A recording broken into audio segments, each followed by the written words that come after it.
Welcome to DNC by Abhit Shiksha. Today is 13th of April. This is our news list for today. Our first news is about the Solar Energy Corporation of India. The Solar Energy Corporation of India Limited has been accorded the status of Miniratna Category-I Central Public Sector Enterprise.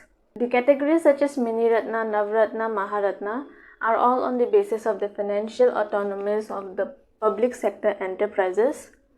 The order that comes in the descending order will be: first comes the Maharatna,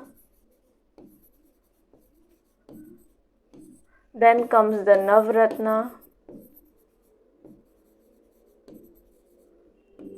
and then finally comes the Miniratna.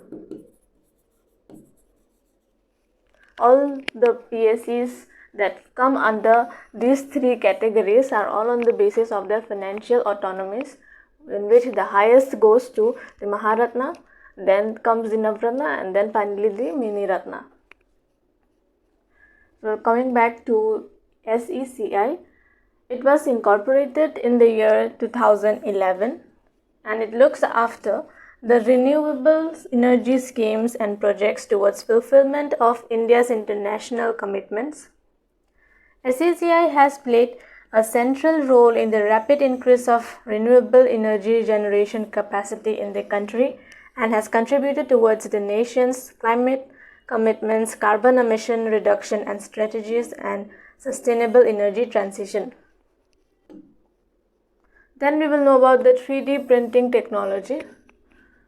We have the news from PIB, from Prime Minister's Office.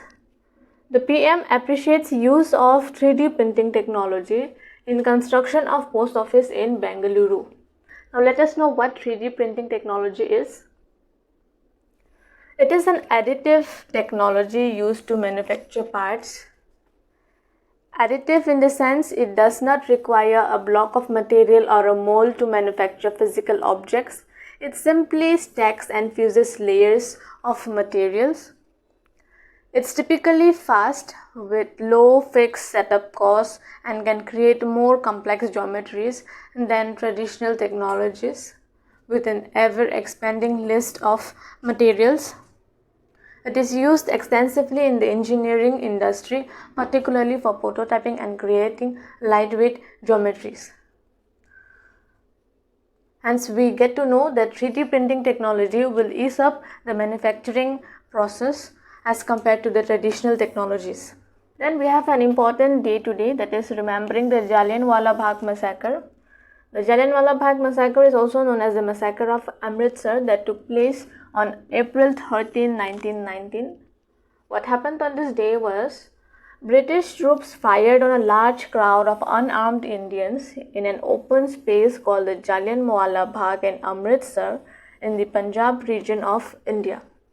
Several hundreds of people died and hundreds more were even wounded. This incident is a turning point in India's modern history that led to Gandhi's full commitment to the cause of Indian nationalism and independence from British. So we got to know that because of the Jallianwala Bagh Massacre, the spirit of Indian nationalism grew more, and it is also called the Massacre of Amritsar since it took place in Amritsar in the Punjab region of India. Then we see from Assam Tribune that the record attempting Bihu feats today. In a bid to create a Guinness World Record, more than 11,000 Bihuas and Bihuatis will perform a Bihu dance spectacle at Sarusajai Stadium today. The performance will attempt to create 2 world records, one in Bihu dance and other in dhol playing. So that was all about the Bihu world record that is going to be made today. Whoever is interested may visit Sarusajai Stadium and witness this world record. Then in our final news, we see that one of city resident has won the international pageant. Sarala Das, a resident of the city, has emerged victorious in the grand finale of Royal India International Season 2, earning the coveted title of the Royal India International Season 2 winner. So that was all for today's news analysis. We urge you to join our studies circle for better preparation tips for competitive exams like APSC and UPSC exams. That's all. Thank you so much for watching.